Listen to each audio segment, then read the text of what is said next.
സംഖ്യയുടെ പുസ്തകത്തിൽ നിന്ന് അദ്ധ്യായം 21. പിച്ചള സർപ്പം. ഇസ്രായേൽ അത്താറിം വഴി വരുന്നുവെന്ന് നെഗബിൽ വസിച്ചിരുന്ന കാനാന്യനായ അരാദിലെ രാജാവ് കേട്ടു. അവൻ ഇസ്രായേലിനോട് യുദ്ധം ചെയ്ത് കുറേ പേരെ തടവുകാരാക്കി. ഇസ്രായേൽ കർത്താവിനോട് ശപഥം ചെയ്തു, അങ്ങ് ഈ ജനത്തെ എൻ്റെ കയ്യിൽ ഏൽപ്പിച്ചു തരുമെങ്കിൽ ഞാൻ അവരുടെ പട്ടണങ്ങളെ നിശേഷം നശിപ്പിക്കും. കർത്താവ് ഇസ്രായേൽ പറഞ്ഞ് ശ്രവിച്ച് കാനാന്യരെ അവർക്ക് ഏൽപ്പിച്ചു കൊടുത്തു. അവർ കാനാന്യരെയും അവരുടെ പട്ടണങ്ങളെയും നിശേഷം നശിപ്പിച്ചു. അങ്ങനെ ആ സ്ഥലത്തിന് ഹോർമ എന്ന പേര് ലഭിച്ചു. ഏദോം ചുറ്റിപ്പോകാൻ ഹോർമലയിൽ നിന്ന് ചെങ്കടലിലേക്കുള്ള വഴിയെ അവർ യാത്ര പുറപ്പെട്ടു. യാത്രാമധ്യേ ജനം അക്ഷമരായി. ദൈവത്തിനും മോശയ്ക്കുമെതിരായി അവർ സംസാരിച്ചു. ഈ മരുഭൂമിയിൽ മരിക്കാൻ നീ ഞങ്ങളെ ഈജിപ്തിൽ നിന്ന് കൊണ്ടുവന്നതെന്തിന്? ഇവിടെ അപ്പമോ വെള്ളമോ ഇല്ല. വിലകെട്ട ഈ അപ്പം തിന്ന് ഞങ്ങൾ മടുത്തു.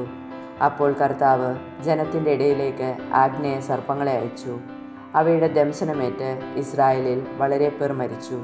ജനം മോശയുടെ അടുക്കൽ വന്നു പറഞ്ഞു, അങ്ങേക്കും കർത്താവിനുമെതിരായി സംസാരിച്ച് ഞങ്ങൾ പാപം ചെയ്തു. ഈ സർപ്പങ്ങളെ പിൻവലിക്കാൻ കർത്താവിനോട് പ്രാർത്ഥിക്കണമേ. മോശ ജനത്തിനു വേണ്ടി പ്രാർത്ഥിച്ചു. കർത്താവ് മോശയോട് അരുളി ചെയ്തു, ഒരു പിച്ചള സർപ്പത്തെ ഉണ്ടാക്കി വടിയിൽ ഉയർത്തി നിർത്തുക. ദംശനമേൽക്കുന്നവർ അതിനെ നോക്കിയാൽ മരിക്കുകയില്ല. മോശ പിച്ചള കൊണ്ട് ഒരു സർപ്പത്തെ ഉണ്ടാക്കി അതിനെ വടിയിൽ ഉയർത്തി നിർത്തി. ദംശനമേറ്റവർ പിച്ചള സർപ്പത്തെ നോക്കി അവർ ജീവിച്ചു. മോവാബ് താഴ്വരയിലേക്ക്. അനന്തരം ഇസ്രായേൽ ജനം യാത്ര പുറപ്പെട്ട് ഒബോത്തിൽ ചെന്ന് പാളയമടിച്ചു.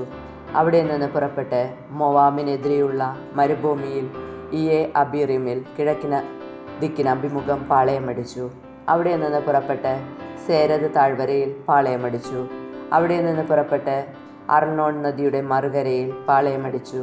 മരുഭൂമിയിൽ അമോര്യരുടെ അതിർത്തിയിൽ നിന്ന് ഉത്ഭവിക്കുന്ന അർണോൺ അമോര്യരുടെയും മോവാബ്യരുടെയും മധ്യയുള്ള അതിരാണ്. അതിനാൽ കർത്താവിൻ്റെ യുദ്ധങ്ങളുടെ ഗ്രന്ഥത്തിൽ ഇപ്രകാരം എഴുതിയിരിക്കുന്നു, സൂഫായിലെ വാഹബ് വരെ ഞങ്ങൾ മുന്നേറി. അർണോൺ താഴ്വരയിലൂടെ ആറിൻ്റെ ആസ്ഥാനം വരെ നീണ്ടുകിടക്കുന്ന താഴ്വരയുടെ ചരിവുകളിലൂടെ. അർണോൺ താഴ്വരയിലൂടെ ആറിൻ്റെ ആസ്ഥാനം വരെ നീണ്ടുകിടക്കുന്ന താഴ്വരയുടെ ചരിവുകളിലൂടെ. ഇസ്രായേൽ അവിടെ വച്ച് ഈ ഗാനം പാടി, കിണറെ നിറഞ്ഞു കവിയുക, അതിനെ കീർത്തിച്ചു പാടുവിൻ. പ്രഭുക്കന്മാർ കുഴിച്ച കിണർ, ചെങ്കോലും ദണ്ടുകളും കൊണ്ട് ജനനേതാക്കൾ കുത്തിയ കിണർ. അവർ ദബോറിൽ നിന്ന് മത്താനയിലേക്ക് യാത്ര തുടർന്നു. മത്താനയിൽ നിന്ന് നഹലിയേലിലേക്കും അവിടെ നിന്ന് ബാമോത്തിലേക്കും ബാമോത്തിൽ നിന്ന് മരുഭൂമിക്കെതിരെ സ്ഥിതി ചെയ്യുന്ന പിസ്ഗ ഗിരിശൃംഗത്തിന് താഴെയുള്ള മൊവാബ് ദേശത്തെ താഴ്വരയിലേക്കും പോയി. അവിടെ നിന്ന് ഇസ്രായേൽ അമോര്യ രാജാവായ സീഹോൻ്റെ അടുക്കൽ ദൂതന്മാരെ അയച്ചു പറഞ്ഞു, നിങ്ങളുടെ ദേശത്തിലൂടെ കടന്നു പോകാൻ ഞങ്ങളെ അനുവദിച്ചാലും ഞങ്ങൾ വയലുകളിലോ മുന്തിരിത്തോട്ടങ്ങളിലോ കടക്കുകയില്ല, കിണറുകളിലെ വെള്ളം കുടിക്കുകയുമില്ല.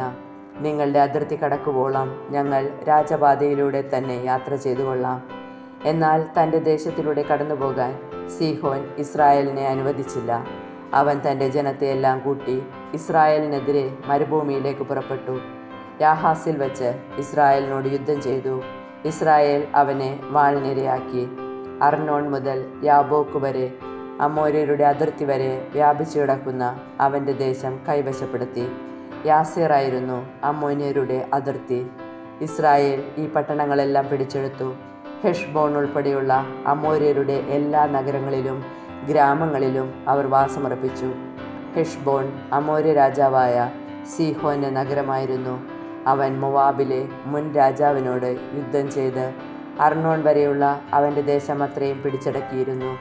അതുകൊണ്ടാണ് ഗായകർ പാടുന്നത്, ഹെഷ്ബോണിലേക്ക് വരുവിൻ, അത് പുതുക്കി പണിയുവിൻ, സീഹോൻ്റെ നഗരം പുനഃസ്ഥാപിക്കുവിൻ. എന്തെന്നാൽ ഹെഷ്ബോണിൽ നിന്ന് അഗ്നി പ്രവഹിച്ചു, സീഹോൻ പട്ടണത്തിൽ നിന്ന് അഗ്നിജ്വാലകൾ മൊവാബിലെ ആർ പട്ടണത്തെ വിഴുങ്ങി. അർണോൺ ഗിരികളെ അത് വലയം ചെയ്തു.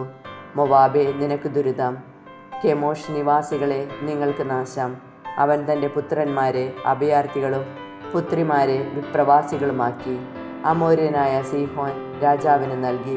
നമ്മൾ ഹെഷ്ബോണിൻ്റെ സന്തതികളെ ദീബോൺ വരെ സംഹരിച്ച് മെദേബ വരെ അഗ്നി കൊണ്ട് അവരെ നമ്മൾ നശിപ്പിച്ചു. അങ്ങനെ ഇസ്രായേൽ അമോര്യരുടെ ദേശത്ത് താമസമാക്കി.